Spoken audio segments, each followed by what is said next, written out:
On behalf of the City Grove Student Association and the Garner Center for Civic Engagement, I'd like to welcome you to City Grove Community College for this 2016 debate among candidates for representative in the 22nd Congressional District. My name is Harold Koster. I shall serve as moderator for the rest.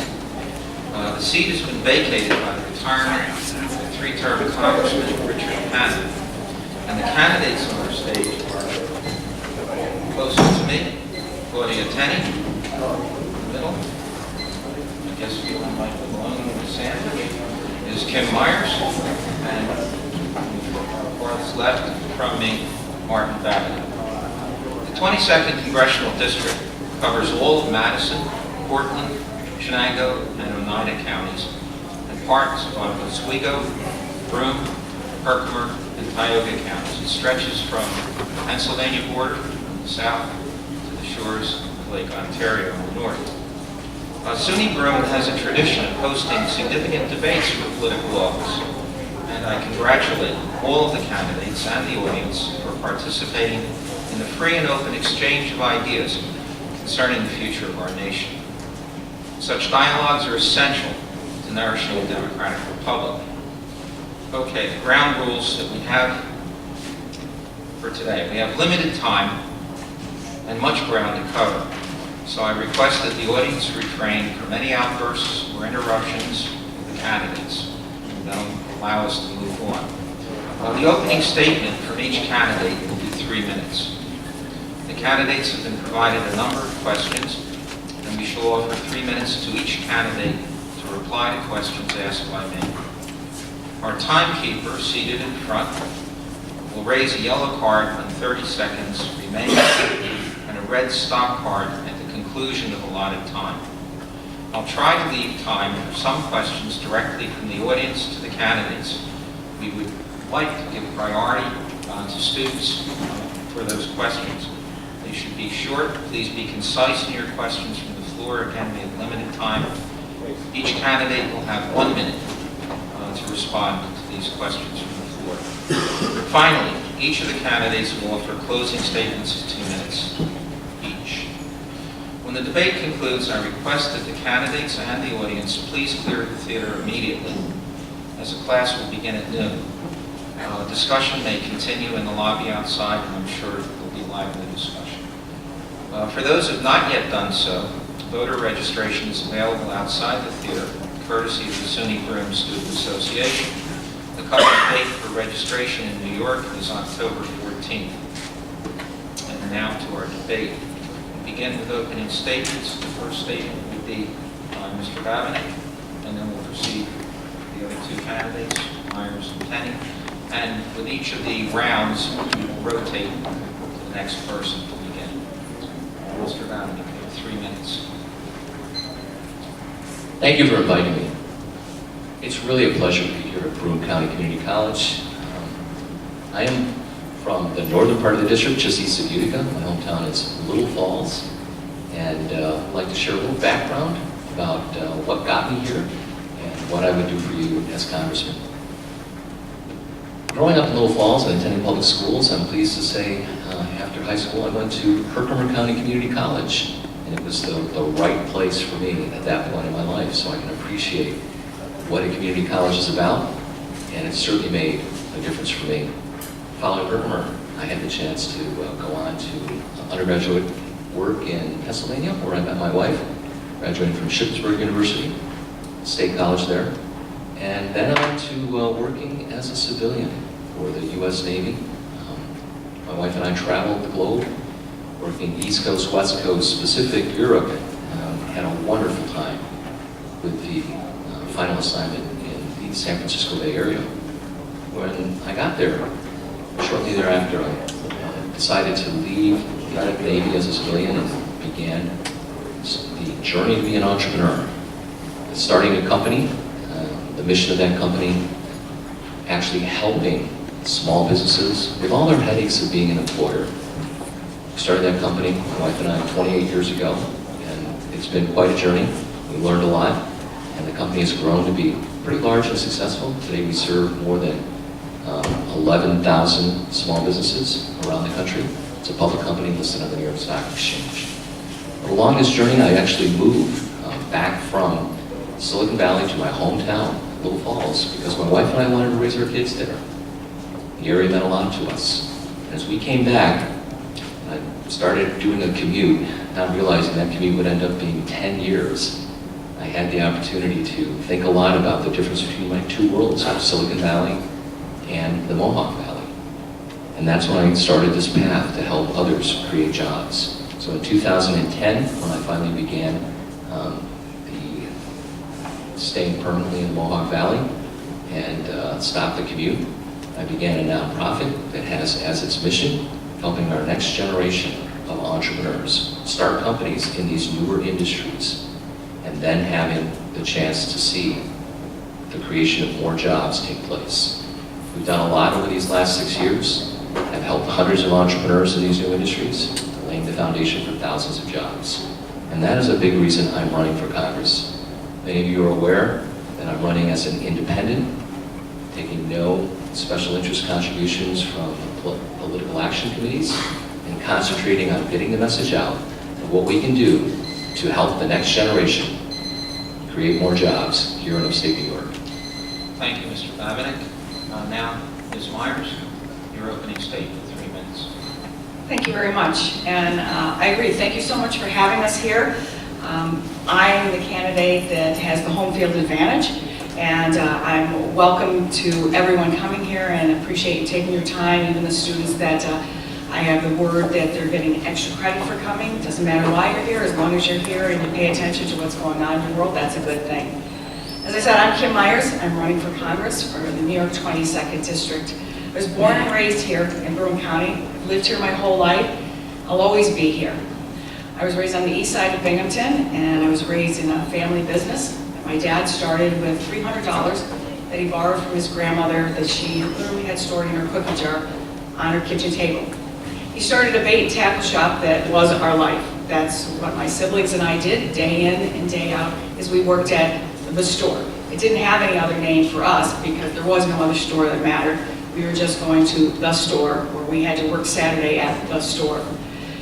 Growing up in that business, I believe, taught me everything that I am about integrity, hard work, perseverance. I also graduated from Broome Community College and graduated from Cortland State in a degree in education. And children have always been a passion of mine. I sit on the Child Hunger Task Force in Broome County, and I spent 18 years on the Vestal Board of Education, 8 years as president. I'm currently a Broome County legislator, and I'm the minority leader on the legislature. I'm married to my husband, who was born and raised here as well, and we have 6 children. The oldest is 35, and the youngest is 8. I know what it's like to live in this area. I know how wonderful this area is. I know that we need jobs in this area, and we are on the cusp of really great things. I got into this race because I decided either I had to stop screaming at the television set or I had to do something. And you need to do something. All of you students, you need to participate, you need to make sure you register to vote, and you need to be involved in your community.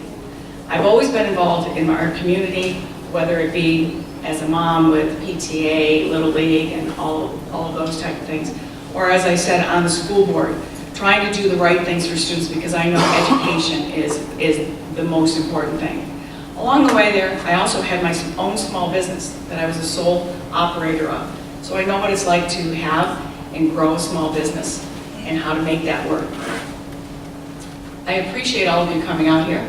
I'm looking for support from our area because I know, being from this area, what we need. We need jobs, we need infrastructure, we need help with climate change. We need a lot of things. And in Washington, people are gridlocked, and I don't really care if it's a Republican idea or a Democratic idea. I want to go to Washington and do the right thing, sit down at the table with whoever, and get things done for our upstate community. Thank you very much. Ms. Myers, now Ms. Tenney, your opening statement, 3 minutes. Thank you. Good morning. It's great to be at a community college. It's probably the most important secondary education part of our system. I was the foundation board member for Mohawk Valley Community College, in Utica, which is less than a mile from my home, so I have great access to our community college and all that you do, and providing so much for our communities. I am also, am from the New Hartford area. I live across the street from the house I grew up in. My parents lived there for 52 years. I took care of them when they were sick, and both have eventually passed away. I'm a graduate of Colgate University. We'll be probably doing, I think we're doing a debate at Colgate, the first time in 50 years that there's been a debate at Colgate. If I'm successful, I will be the first Colgate alumni and someone who hails from Hamilton, New York, to actually represent the residents there in Congress. After Colgate, I worked for the Yugoslav consulate in New York, and I coordinate the efforts with the Olympics in Sarajevo, which is where Bosnia is. Interesting fact is now Utica, the main town where I'm from, is the largest Bosnian refugee destination in the entire nation. So they've actually come back to me, and I also speak a little Serbo-Croatian, which is Bosnian. But after that, I went to law school, and I came back and I served as a partner in a law firm in Utica area, where my father was a sitting Supreme Court justice. And then I ran our family business, which was a newspaper, and I continue with my brother to run what remains of our family business, which is a pharmaceutical packaging firm that was founded in Norwich with $100. Sorry, my granddad only had 100, but I'm just teasing.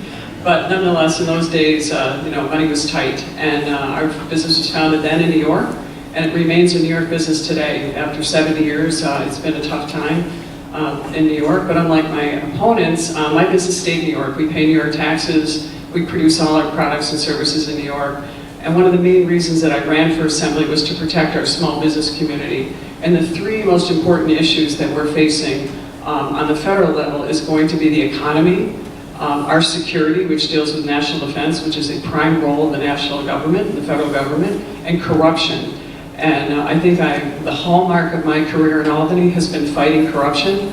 I'm the first person to call out the corrupt speaker, Sheldon Silver, and he's now facing a jail sentence. I was equal opportunity. I've also called out Dean Skelos, who was the Senate Majority Leader. He's also facing a prison sentence. Cronyism, corruption, those types of things are what's plaguing our community. It's crushing our small businesses. It's hurting our family farms. And as someone who's actually stayed in New York and fought the fight, paid our taxes, sat alongside our small business community, I'm going to do the same thing in Washington to ensure we bring our jobs back here. We stop giving millions in tax subsidies and tax benefits and money to our competitors. Thank you. Thank you, Ms. Tennant. Now we'll move to the first question. It concerns climate change. In recent months, we've seen effects of climate change. Deluges and flooding in Louisiana, fierce fires in the drought-stricken West, coastal erosion and seawater incursion in Florida and Virginia, and of course throughout our region we all remember the 500-year floods that we've endured throughout the region. Do you recognize global climate change as a problem? Do you agree with President Obama, who has signed on to the Paris Accords? And as a member of Congress, how will you address the risks facing our nation on this front? And first we'll have Ms. Myers, followed by Ms. Tennant, and then Mr. Battle. 3 minutes each. Thank you very much. I think I forgot to mention that small business of $300 turned into a large business that's now Dick's Clothing and Sporting Goods and employs 37,000 people across the nation and has been in New York since 1948 when my dad started it. But you're absolutely right. Climate change is real, and I'm baffled by the number of people who say that it's not. Science doesn't lie. We do have to battle climate change on every single level, including the national level. Having been born and raised here, I was here for the 2006 flood. I was here for the 2011 flood. Devastating does not even cover it. There is an opportunity with recognizing climate change. There's an opportunity to change it. There's an opportunity to benefit from it, and there's an opportunity for job creation. As I've traveled around the New York 22nd District, I've visited wind farms, I've visited landfills that have turned methane gas into energy for businesses to provide inexpensive or lower cost energy for businesses to thrive. This is all can be a win-win. Even in Broome County here, the Broome County legislature, we approved a solar farm that's going to reduce the electricity costs by up to 25%. We have to, on a congressional level, make sure that we invest in the infrastructure, in the research, and the development to battle climate change. I had the opportunity to listen to a forum on national security, and this particular person said one of the greatest threats to national security is global warming. It destabilizes governments, it destabilizes people, it creates not only economic hardship, but life hardship, starvation, lack of water, lack of housing. And we do need to address that on any level that we can. This is the United States of America. We are the inventors. We have the innovation to solve things. We just need to put the right minds together, and absolutely we can solve this. We already have some solutions, and as I said, by the way, those solutions can actually even create jobs in our area. That's a win-win, and that's clearly what we need to do, and we need to have everyone participate. I drive a hybrid car, not because I'm all that, but because I think it's our responsibility. Every single person has their own individual responsibility to combat climate change in any single way that they can. And on a congressional level, I would fight hard for that. I would make sure that we're looking at what we can do, whether it's incentives to develop clean energy and do our reduction on fossil fuels. We know that we can't do it as a turn off a switch. We have to do it as a gradual, simultaneous, clean energy and reduction of fossil fuels. Thank you. Thank you, Ms. Myers. Now, Ms. Kennedy. Since there's no formal rebuttals, let me just put out a fact that is undisputed. 70% of the new jobs created in this country are created by small businesses and family farms. I think it's great that Dick's Sporting Goods has 37,000 employees and it was founded in Binghamton, but only a couple of hundred of those people are still in Binghamton because, let's be honest, Governor Ed Rendell and numerous others handed big checks for tens of millions of dollars to lure Dick's Sporting Goods away to Pennsylvania, where it's paying, creating jobs everywhere but here, and also, using Chinese labor in Hong Kong and Singapore. They opened a new plant over there. So let's be honest, our business has never left New York. We're here, we're incorporated in New York, we're still incorporated here, we still pay taxes here, all of our employees are here, and we intend to stay here as long as we can survive. But that being said, the climate is changing. There's no denying that. It's something that everyone recognizes. The question is, what's the solution to climate change? Certainly, we all need to be good stewards of our environment. Human activity does impact the environment. The question is, what has been proposed that really solves it? It seems to be that most of the things that have been proposed aren't really viable in a country and in a world that relies on energy. Now, we can put the United States in a disadvantage, like we have in many cases here in New York, and put own restrictions on our own businesses and on our own companies and our individuals. Recently the governor just put in a huge, initiative that's going to be costing a lot of money to, local businesses, not-for-profits, individuals, and energy, but it doesn't solve the problem of the changing climate.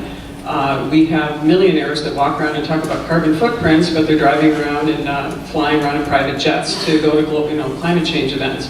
We need to get real about this stuff. We need to talk about what's really going to help, what actually reduces carbon emissions, and what a long-term plan for energy efficiency and energy savings is going to be in the future. Right now, the cost of wind and solar are not efficient to the grid. We've spent billions in taxpayer money to prop up an industry and a business called Cylinder, for example, on a national level. On the state level, we're watching Solar City implode before our own eyes with hundreds of millions of taxpayer money given out by the governor. We need to have real solutions to identify what we need to do to change the climate and to protect us from the human activity. The question now, though, is the science is not determined. It's not certain, and it's just that science. And I'll remember, as many of you students